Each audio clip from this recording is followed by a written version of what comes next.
ये है मलकानज़ clip channel, जहाँ पे आप ट्रेडिंग, एआई और मनी माइंडसेट के बारे में बहुत कुछ सीख सकते हो और वो भी बहुत कम समय में। तो सब्सक्राइब नाउ। अब ये कर्म की बात करते हैं कि कभी कभी ऐसा होता है कि समझो कि आपके साथ कुछ बुरा हो रहा है, मेरे साथ कुछ बुरा हो रहा है और कुछ चैलेंजेस आ गए पर्सनल लाइफ में, बिजनेस लाइफ में, और मुझे ऐसा सोच आता है कि मैं तो कुछ किसी का बुरा किया ही नहीं, मैंने तो कोई खराब कर्म किया ही नहीं है, तो मेरे साथ ऐसा क्यों हो रहा है? तो उसके साथ कैसे डील करें? बहुत ही महत्वपूर्ण प्रश्न पूछा विशाल जी।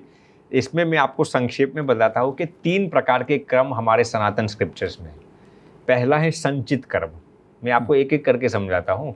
दूसरा है प्रारब्ध कर्म और तीसरा है क्रियमान कर्म। ये तीनों संस्कृत वोकैबुलरी है। संचित कर्म यानी कि स्टॉक का कर्म, यानी कि मैं आपको समझाता हूँ, हमारे जन्म जन्म के जितने भी अच्छे या बुरे कर्म होते हैं ना विशाल जी, उसको हम संचित कर्म कहते हैं। जन्म जन्म के, सिर्फ अगले जन्म का नहीं, पूर्व जन्म का नहीं, 100 जन्म का, 1000 जन्म के जितने भी हमारे अच्छे बुरे कर्म, उसको हम क्या कहते हैं? संचित कर्म, यानी कि गो डाउन जिसको हम कहेंगे, पूरा रेजर्वर। अब प्रारब्ध कर्म किसको कहते हैं? हम सिर्फ हमारे पूर्व जन्म के कर्म, पिछले जन्म के कर्म, वो अच्छे या बुरे। अब आपने शब्द सुना होगा डेस्टिनी, सद्भाग्य, गुड लक, वो सब क्या है? हमारे पूर्व जन्म के अच्छे कर्म। अच्छे कर्म को ही हम गुड लक कहते हैं, डेस्टिनी कहते हैं, सद्भाग्य है, किस्मतवान है, वो सब पूर्व जन्म के अच्छे कर्म को। पूर्व जन्म के खराब कर्म होंगे उसको हम क्या कहेंगे? दुर्भाग्य, बैड लक, बैड डेस्टिनी, जो कुछ भी आपको कहना है। तीसरा हुआ क्रियमान कर्म। अब क्रियमान कर्म क्या है विशाल जी? इस जन्म में जो हम अच्छे या बुरे कर्म जो करते हैं ना, क्रियमान संस्कृत वो क्या है? उस क्रियमान यानी कि ऑनगोइंग। फिलहाल हम जो अच्छे या बुरे कर्म करते हैं उसको हम क्रियमान कर्म करते हैं। अब आपने जो प्रश्न पूछा कि मान लीजिए इस जन्म में तो कोई किसी के साथ चीटिंग नहीं करता, अच्छे कर्म करते हैं, फिर भी हमारे साथ गलत क्यों होता है? कोई इंसान चलिए इस जन्म में सब खराब करता है, फिर भी करोड़पति बनता जा रहा है, इसका क्या कारण? तो इसका जवाब मैं आपको एक स्टोरी के जरिए समझाता हूँ।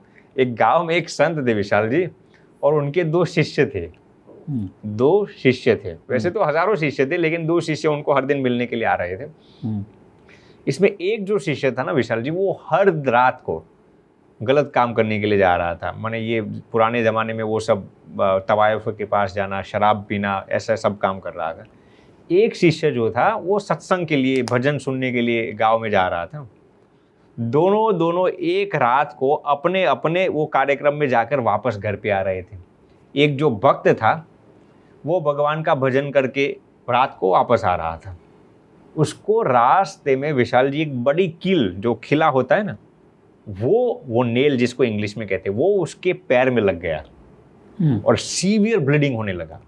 कील जो होती है ना, कील इतना घुस गया उसके पैर के अंदर और बोन तक चला गया अंदर, सीवियर ब्लीडिंग होता था। बहुत ही दुखी हो गया और शिकायत करने लगा, यार मैं तो सत्संग सुन के आ रहा था, मेरे जीवन में ऐसा क्यों हुआ? उसकी पत्नी कहा कि कल तुम्हारे गुरुदेव को पूछना। और जो इंसान गलत काम करके आ रहा था ना विशाल जी, वेश्याओं के पास जा रहा था, मूवीज देख, मैंने XYZ शराब भी क्या रहा था, उसको रास्ते में एक छोटी सी सोना मोहर मिल गई। सब गोल्डन कॉइन्स मिल गए और इतने पैसे मिल गए, मैंने इतने पैसे मिल गए। वो तो बहुत सोचने लगा, अरे यार देखिए आप क्या करते हो उससे कोई लेना देना नहीं, मैं तो खराब काम करके हर रात को आ रहा हूँ, फिर भी भगवान ने मुझे सोना मोहर दे दी, तो ये अच्छा बुरा कर्म कुछ होता ही नहीं। उसने ऐसा सोच लिया। जिस इंसान को पैर में वो कील लग गई थी ना, वो नेल लग गया था ना, वो दूसरे दिन अपने गुरुदेव के पास आता है और गुरुदेव को कहता है कि वो इंसान खराब काम करके आता है हर रात को और भगवान ने उसको सोना मोहर दे दी, और मैं इतने अच्छे कर्म करके आता हूँ और भगवान ने मुझे कील चुभा दी। ये भगवान का अन्याय है। यही आपका प्रश्न था ना? यस। तो फिर स्वामी जी जो उसको कहते हैं ना, वो हम सबको हमारे जीवन में उत्कीर्णन करने जैसा है विशाल जी। स्वामी जी ने ये कहा कि बेटा तू इस जन्म के कर्म को देखता है, तू तुम्हारे या उसके पूर्व जन्म के कर्म को देखता है, तू सिर्फ क्रियमान कर्म को देखता है।